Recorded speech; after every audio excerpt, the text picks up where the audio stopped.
Welcome back to Nasdaq Trade Talks. I'm your host, Jill Malandrino, Global Markets Reporter at Nasdaq. We're going to be coming to you live from Inside ETFs in Hollywood, Florida. Joining me for this segment, we have Dark Voyner. He's the head of funds and managed accounts group over at FlexShares. We are going to look at factor-based fixed income ETF investing. Thank you so much for joining us on said Inside ETFs. Let's talk about that. It has been a big topic here, the increasing trend of advisors turning to outside asset managers to help build these multi-asset portfolios. So thanks for having me here, Jill. And certainly for many advisors, the question in mind is how do they help their clients achieve their goals? And investing, particularly for us at FlexShares and Northern Trust Asset Management, we don't think it's about growing a number. It's about helping clients, investors, achieve their lifetime goals. So for that, most investors use some sort of multi-asset portfolio, and whether it's a portfolio that is assembled by advisor, whether it's a portfolio that has been assembled by an asset manager delivered via mutual fund, whether that's a portfolio that is comprised of ETFs that is put together in a managed account, is essentially a means to help them get there. So I think many advisors see that as sometimes help on the investment side, but often enough it's also help getting them efficient at their job serving clients. All right, and do you expect factor investing to find a home with fixed income just like it has with equities? Well, any investment, when data is available and allows asset managers to assess it and evaluate it in the historical context, is providing those additional tools for advisors and asset managers to build better portfolios. So factors within fixed income certainly play a role.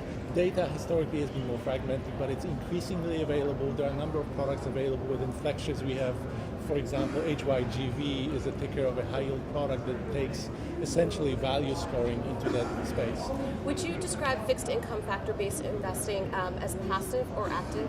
Well, it's probably a little bit of both, right? Because the design characteristics that go into defining the strategy, understanding how, for example, duration or maturity play within a particular credit sector, or taking into account value and valuation and relative value within high yield, how they contribute to returns, is something that involves judgment in defining the rules. But after the rules are defined and the portfolios that are delivered in a transparent way, the way FlexShares are, with methodology available to investors, I think they're, in a sense, actively designed, but often passively managed. They offer transparency. All right. Now, do factors, do they help in terms of risk-adjusted returns when it comes to bond investing?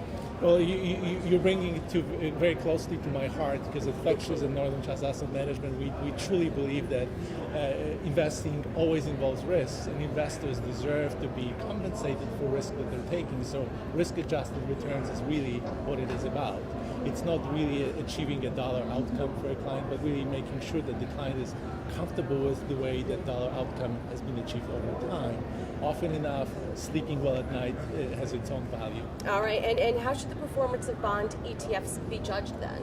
Well, I think risk-adjusted returns is important, but also understanding specific characteristics of the segments or sectors within fixed income, how they contribute. So in some ways, clients have to be comfortable not only with the dollar outcome, with the percentage outcome, with the risk-adjusted outcome, but also with certain characteristics of the portfolio. So that helps assess it in aggregate. All right, Dark, thank you so much for joining us at Inside ETFs. Thank you very much, Jill. You're welcome, and thank you for joining me throughout the day. I'm Jill Malandrino, Global Markets Reporter at Nasdaq.